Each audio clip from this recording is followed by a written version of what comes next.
क्या कभी ऐसा हो सकता है कि किसी नेता की कुर्सी अविश्वास प्रस्ताव से छीन जाए और वही नेता 2 साल बाद उसी कुर्सी पर फिर से वापस आ जाए? क्या ऐसा हो सकता है कि अविश्वास प्रस्ताव पर बैठक हो, लेकिन 45 में से सिर्फ एक ही सदस्य बैठक में मौजूद हो? और क्या ऐसा भी हो सकता है कि पूरा राजनीतिक खेल सुप्रीम कोर्ट के एक आदेश से पलट जाए? पटना जिला परिषद की राजनीति में कुछ ऐसा ही हुआ है, जहां करीब 25 महीने बाद एक बार फिर कुमारी स्तुति गुप्ता अध्यक्ष की कुर्सी पर वापस लौट आई है। लेकिन यह सिर्फ एक राजनीतिक वापसी नहीं है, इसके पीछे छिपी है अविश्वास प्रस्ताव की लड़ाई, सुप्रीम कोर्ट का फैसला और जिला परिषद के भीतर सत्ता का बड़ा संग्राम। तो आखिर कैसे गई थी स्तुति गुप्ता की कुर्सी, क्यों पहुंच गया मामला सीधे सुप्रीम कोर्ट तक, और कैसे एक खाली बैठक ने पूरी सत्ता की बाजी पलट दी? आइए समझते हैं पटना जिला परिषद की राजनीति का पूरा खेल। नमस्कार, आप देख रहे हैं न्यूजिरा और मैं हूं आपके साथ विपिन। आज की इस खास रिपोर्ट में बात करेंगे पटना जिला परिषद में हुए सबसे बड़े राजनीतिक उलटफेर की। पटना जिला परिषद की राजनीति में कुमारी स्तुति गुप्ता का नाम पहली बार प्रमुख रूप से सामने आया था दिसंबर 2021 में, जब जिला परिषद अध्यक्ष के चुनाव में उन्होंने जीत हासिल की और अध्यक्ष की कुर्सी पर आसीन हुई। उस समय जिला परिषद में कुल 45 निर्वाचित सदस्य थे। स्तुति गुप्ता को कई जिला पार्षदों का समर्थन मिला, उन्हें अध्यक्ष पद की जिम्मेदारी संभाली।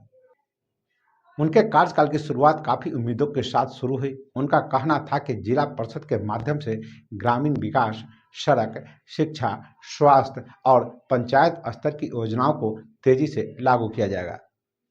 लेकिन जैसे जैसे समय बीता, जिला परिषद के भीतर राजनीतिक असंतोष भी बढ़ने लगा और यही असंतोष आगे चलकर अविश्वास प्रस्ताव की वजह बना।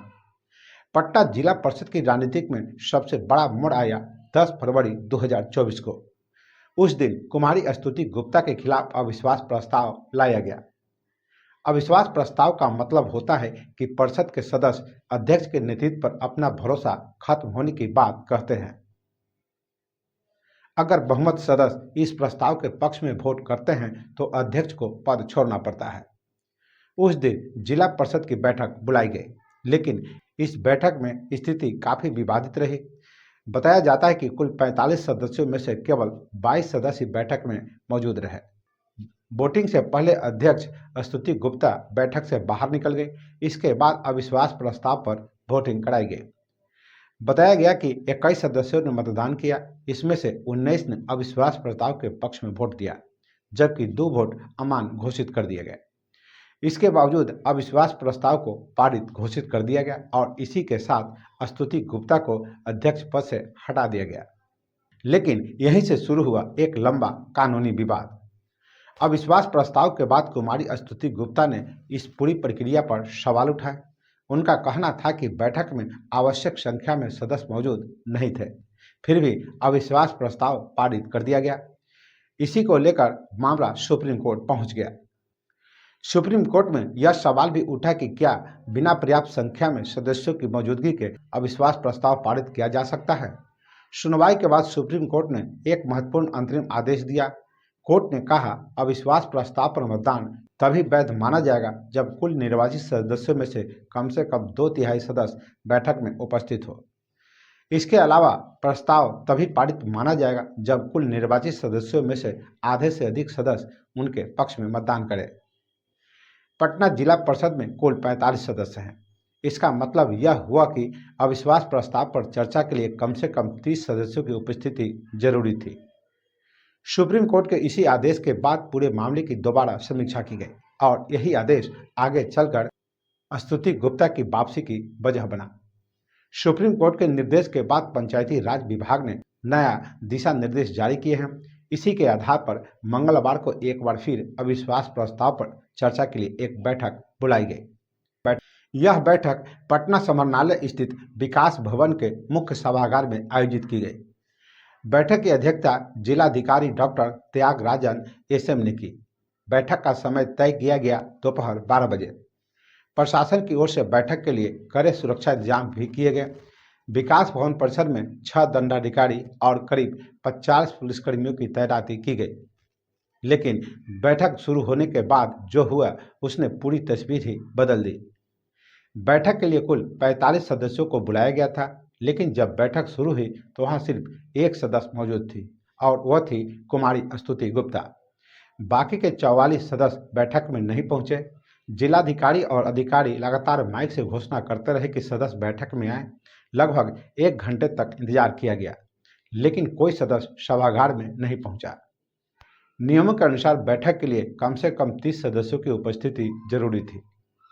जब यह संख्या पूरी नहीं हुई तो जिलाधिकारी ने घोषणा की कि अविश्वास प्रस्ताव स्वतः खारिज माना जाएगा और इसी के साथ एक बड़ा फैसला सामने आया।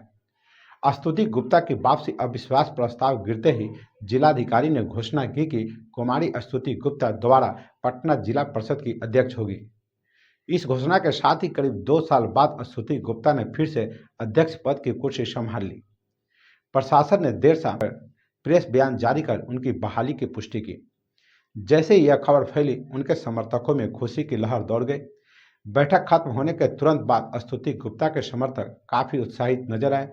बताया जाता है कि समर्थकों ने वर्तमान अध्यक्ष अंजू देवी के नेम प्लेट पर सफेद कागज चस्पा कर दिया। इसके बाद स्तुति गुप्ता अपने समर्थकों के साथ अध्यक्ष के चैम्बर में पहुंची। वहां जिला पार्षदों और समर्थकों ने उन्हें गुलदस्ता देकर बधाई दी। चैम्बर में समर्थकों की भीड़ लगे। लोग लगातार आते रहे और उन्हें अध्यक्ष बनने की बधाई देते रहे। इस दौरान जिला परिषद की उपाध्यक्ष आशा देवी भी वहां पहुंची। उन्होंने स्तुति गुप्ता को बधाई दी। दोनों नेताओं ने कहा कि वे मिलकर काम करेंगे और जिले में विकास कार्यों को आगे बढ़ाएगी। आशा देवी ने कहा, हम लोग मिलकर काम करेंगे, जिले में विकास कार्य रुकने नहीं चाहिए। हर क्षेत्र में चल रही योजनाओं की समीक्षा की जाएगी। अध्यक्ष पद पर दोबारा बैठने के बाद कुमारी स्तुति गुप्ता ने कहा, सत्य की जीत हुई है, मुझे गलत तरीके से हटाया गया था। अब हम लोग बचे हुए कार्यकाल में आम लोगों के हित में काम करेंगे। उन्होंने यह भी कहा कि जिला परिषद के माध्यम से विकास योजनाओं को तेजी से लागू किया जाएगा। आगे स्तुति गुप्ता ने कहा, हमारे समय में सभी जिला परिषद क्षेत्रों में समान राशि विकास के लिए दी गई थी। हम वही काम दोबारा करेंगे। उन्होंने कहा कि अब उनके कार्यकाल के करीब 9 महीने बाकी है और इस दौरान विकास कार्यों को तेजी से पूरा किया जाएगा। लेकिन इस पूरे घटनाक्रम से राजनीतिक विवाद खत्म नहीं हुआ। वर्तमान अध्यक्ष अंजू देवी इस फैसले से संतुष्ट नहीं हैं। उन्होंने आरोप लगाया कि सुप्रीम कोर्ट के आदेश की गलत व्याख्या की गई है। अंजू देवी का कहना है कि बैठक की प्रक्रिया नियमों के खिलाफ थी। उन्होंने कहा, हम न्याय के लिए फिर से कोर्ट जाएंगे। हम लोगों ने बैठक का बहिष्कार किया है। सुप्रीम कोर्ट के फैसले का गलत व्याख्या कर लोकतांत्रिक व्यवस्था को खत्म किया जा रहा है। अंजू देवी ने पंचायती राज विभाग के मंत्री और विभागीय सचिव को भी पत्र लिखा है। इस पत्र में उन्होंने आरोप लगाया कि सुप्रीम कोर्ट के आदेश का गलत अर्थ निकालकर राजनीतिक फैसला लिया गया है। अंजू देवी का कहना है कि वह 20 महीने पहले चुनाव जीतकर अध्यक्ष बनी थी। उनके अनुसार यह फैसला लोकतांत्रिक प्रक्रिया के खिलाफ है। बैठक के दौरान एक दिलचस्प स्थिति भी देखने को मिली। जब विकास भवन में बैठक चल रही थी, तब अंजू देवी के समर्थक जिला पार्षद समाहरणालय परिसर में घूमते रहे। बताया जाता है कि दोपहर 12:30 बजे अंजू देवी अपने वाहन से विकास भवन पहुंची, लेकिन वह केवल 1 मिनट के लिए अंदर गए और फिर बाहर निकलकर वाहन से चली गई। इस दौरान उनके समर्थक भवन के बाहर पेड़ों की छांव में खड़े रहे। करीब 12:45 पर 4-5 वाहन तेजी से विकास भवन के पास पहुंचे। कई जिला पार्षद वाहन से उतरे। इसके बाद आपस में चर्चा हुई और तय किया गया कि बैठक में शामिल नहीं होना है। उनका कहना था कि बैठक विभागीय नियमों के खिलाफ बुलाई गई है। इसी दौरान अंजू देवी के पक्ष के लोगों ने सुप्रीम कोर्ट के एक अधिवक्ता का पत्र जिलाधिकारी और उप विकास आयुक्त को ईमेल किया। इस पत्र में बैठक स्थगित करने की मांग की गई थी, लेकिन प्रशासन ने बैठक को जारी रखा। जिला परिषद के मुख्य कार्यपालक पदाधिकारी सह उप विकास आयुक्त श्रीकांत कुंडली खांडेकर ने कहा, बैठक की पूरी रिपोर्ट पंचायती राज विभाग को भेजी जाएगी। उन्होंने कहा कि बैठक में 30 सदस्यों की उपस्थिति जरूरी थी, लेकिन इतनी संख्या नहीं होने के कारण अविश्वास प्रस्ताव गिर गया। अब पटना जिला परिषद की राजनीति में एक बार फिर नया अध्याय शुरू हो गया है। कुमारी स्तुति गुप्ता दोबारा अध्यक्ष बन चुकी है, लेकिन अंजू देवी ने कोर्ट जाने की बात कही है। ऐसे में संभव है कि यह मामला एक बार फिर कानूनी लड़ाई में बदल जाए। वहीं विशेषज्ञों का कहना है कि यह घटना स्थानीय निकाय की राजनीति में एक महत्वपूर्ण सवाल उठाती है, जैसे अविश्वास प्रस्ताव की प्रक्रिया, सदस्यों की उपस्थिति और राजनीतिक रणनीति। यह मामला इस बात का भी उदाहरण है कि स्थानीय स्तर की राजनीति में भी कानूनी प्रक्रियाएं कितनी महत्वपूर्ण भूमिका निभाती है। पटना जिला परिषद की राजनीति में जो हुआ वह केवल एक पद की वापसी नहीं है, यह कहानी है सत्ता के संघर्ष की, कानूनी लड़ाई की और राजनीतिक रणनीति की।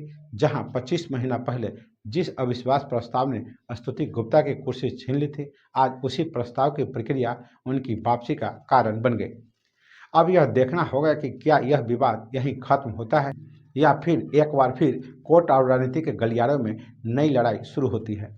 फिलहाल के लिए इतना ही। वीडियो को लाइक और शेयर करें, चैनल को सब्सक्राइब और फॉलो करें, साथ ही अपना प्रतिक्रिया कमेंट बॉक्स में देना न भूलें। नमस्कार।